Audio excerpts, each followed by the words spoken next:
How will Congress approach a Biden impeachment inquiry? Here's a clip. Reaction, Fox News legal analyst Greg Jarrett and former acting Attorney General Matt Whitaker. Gentlemen, both, thanks for being here. Greg, let me start with you. Axios just reporting a couple hours ago that Kevin McCarthy says an impeachment inquiry would require a House vote. Now, Nancy Pelosi didn't hold a House vote either time in the first impeachment or the second, which was a snap. What do you make of McCarthy's insistence on a vote, and does it change the process? Well, it does change the process in a meaningful way. I mean, McCarthy, it seems, is going to be fair. You know, there'll either be a House inquiry committee or a select committee.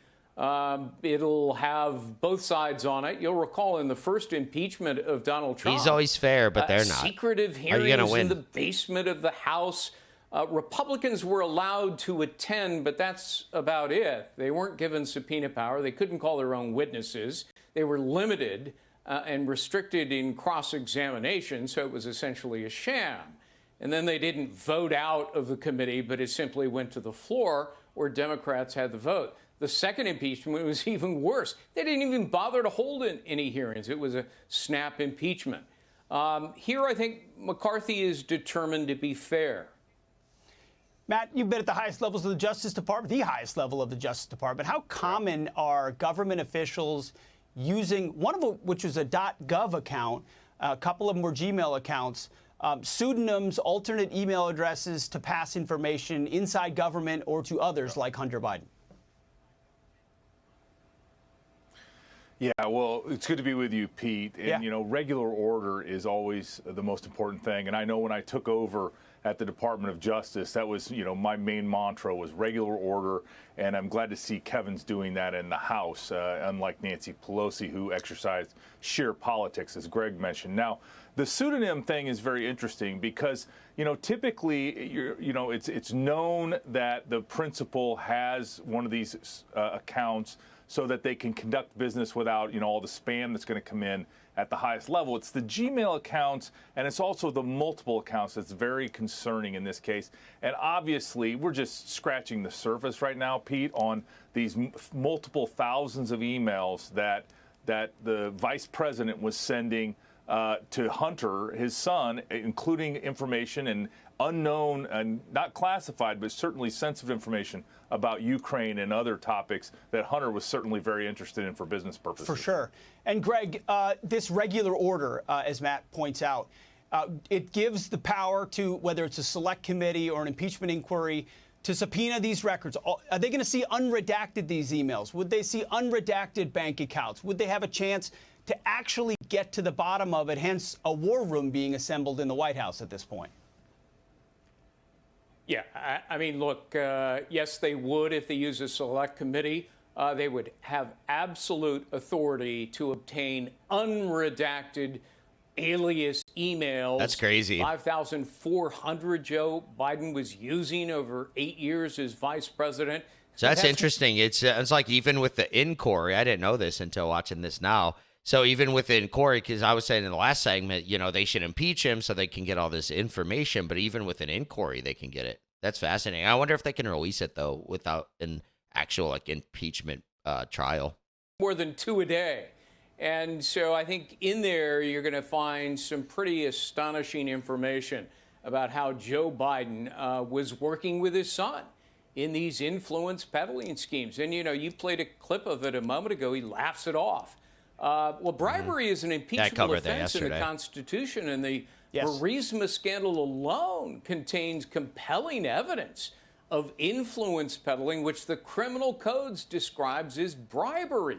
You know, using your public office to confer a benefit in exchange for money. And Burisma in Ukraine notoriously got a benefit courtesy of Joe, an investigation that suddenly vanished when he demanded the Ukrainian prosecutor be fired. In the meantime, his son gets millions of dollars in return.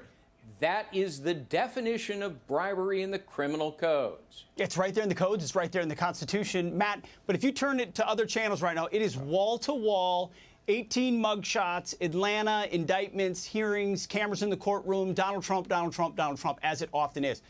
How much legal jeopardy, though, are the Bidens actually in? Should there be an inquiry that connects the dots that so far kind of cable news and a few House committees have had to connect? I mean, to what Greg said, I mean, this strikes to the heart of what it means to be the president, what it means to hold classified information, to use your influence. How far would this go?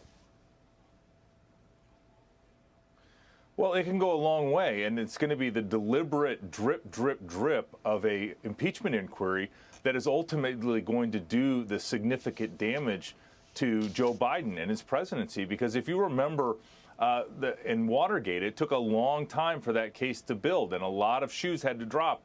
And I think in this case, in particular, you know, as Greg points out, there's a prima facie case right now for bribery. And as they build this impeachment inquiry brick by brick, I think the American people are going to learn a lot more about what Joe Biden was doing as vice president and how involved his son Hunter was as the bag man and as the person negotiating these deals so that the whole family could be enriched and their lifestyle could accelerate well beyond, you know, the 40 years of public service that Joe's lifestyle had provided to that point. Pay very close attention to when rank and file Democrats in the House or the Senate start to pay attention and say this is something worth looking at because there's enough smoke. Greg and Matt, thanks for breaking it down. Hey, I doubt that'll happen unless they're really scared. If it gets really bad, I guess, maybe the Democrats will actually come out, some of them, and say, okay, well, I don't know. AOC, actually, I just covered this yesterday, right? So she was lashing out at Biden over the border crisis.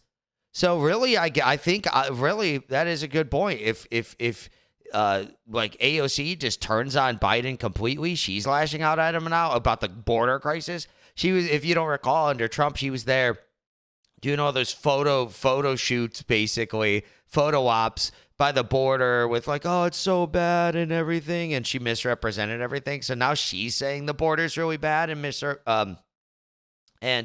say, yeah, it's like so bad and everything, and saying it's a crisis. Yeah, she's even going at Biden. So really, if it gets so bad, even she might just go and turn. And if she turns, other people on the squad will probably turn. And if they turn, the other people will turn. Yeah, it will be really interesting to see. So I guess I could see that. But at first, when he first said it, I was like, my gut reaction, instant reaction was just like, no. You know, Democrats don't even care about what Biden did and everything. But I don't know.